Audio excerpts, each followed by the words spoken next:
This video demonstrates the Blueprint Designer's integration with VMware VCenter.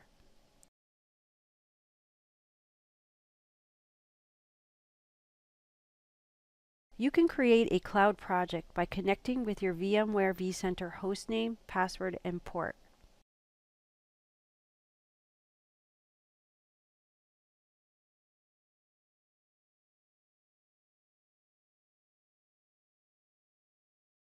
You will also need to provide information for the heat engine.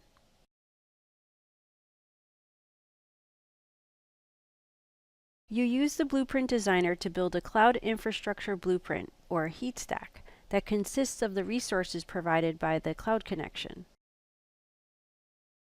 You can see the cloud connection in the upper right corner of the page.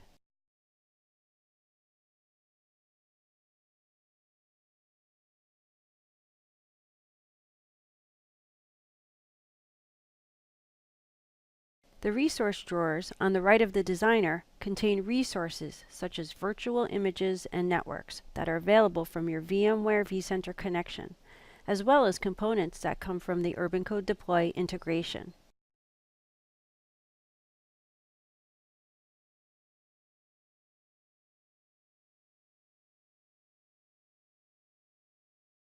You create a blueprint by dragging these resources from the drawers and dropping them onto the canvas.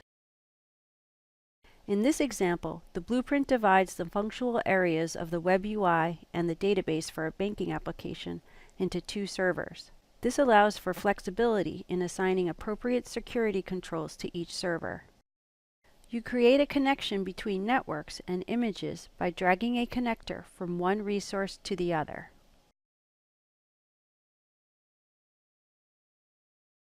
Now let's take a look at VMware vCenter. The virtual images and networks that are available to the Blueprint Designer are coming from your VMware vCenter integration. You can see them here in the navigator. The green arrow indicates that the image is powered on. Highlighted is the same CentOS image that was placed on the Blueprint Designer canvas.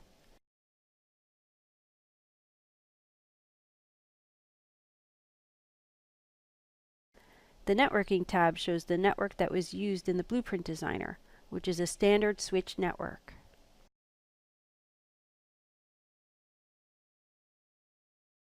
Back in the Blueprint Designer, you can click the Source tab to see the heat orchestration template, also known as HOT. As you add resources to the canvas, the Blueprint Designer adds the code. The Blueprint Designer supports the destination folder, resource pool, and cluster from VMware vCenter. The folder in VMware vCenter is where your instance is going to show up.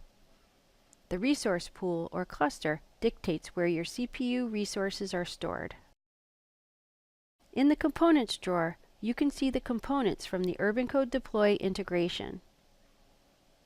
You drop components onto their respective images. The WebSphere Liberty Profile and WAR file components are added to the web server, and the MySQL and database components are added to the database server.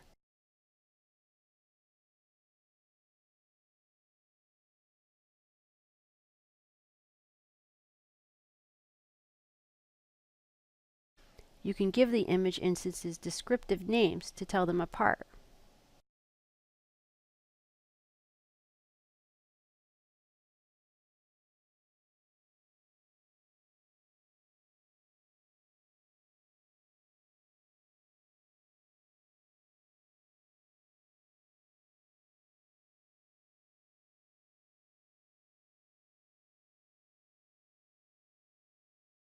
Next, you select which component process to use for each component.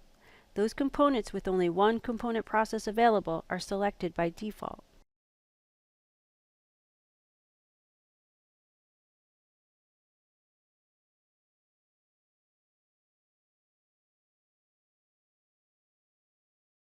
When you click on a resource, the properties for that resource display in the Properties panel on the left. The orchestration engine can get an attribute that is associated with a resource in the blueprint and assign it to another resource.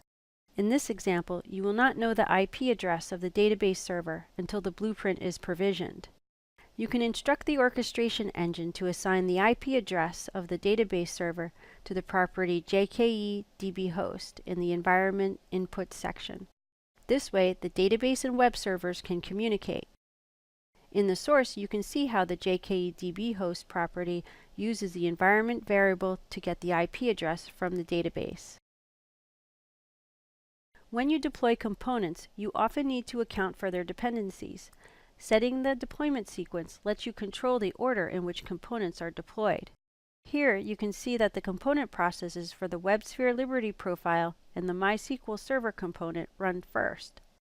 Next, the database component process runs, followed by the WAR file component process. You would not want the WAR file to deploy before the database is available.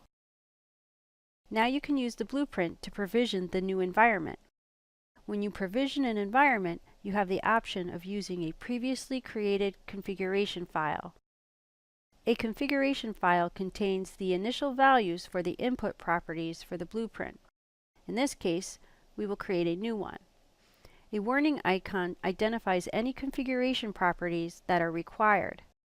Let's go ahead and fill in the required values.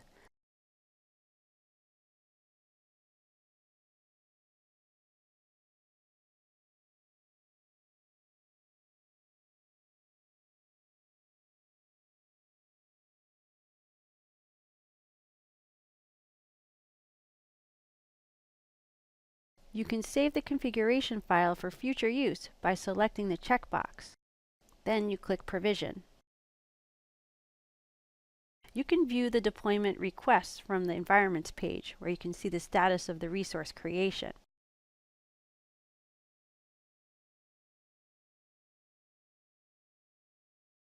Let's take a look at UrbanCode Deploy. The JKE2 application that we are working with is listed on the Applications page. When you click on the application, you get a list of environments. The last one is the environment that we are provisioning from the Blueprint Designer. At this point, you can see that the UrbanCode Deploy components have been installed. Back in VMware VCenter, you can see that the database and web servers are provisioned and running.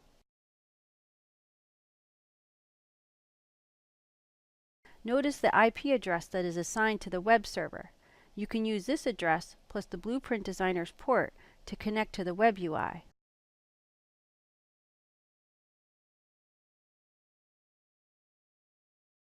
When you log into the application, you can see that the database is connected and populating data in the application.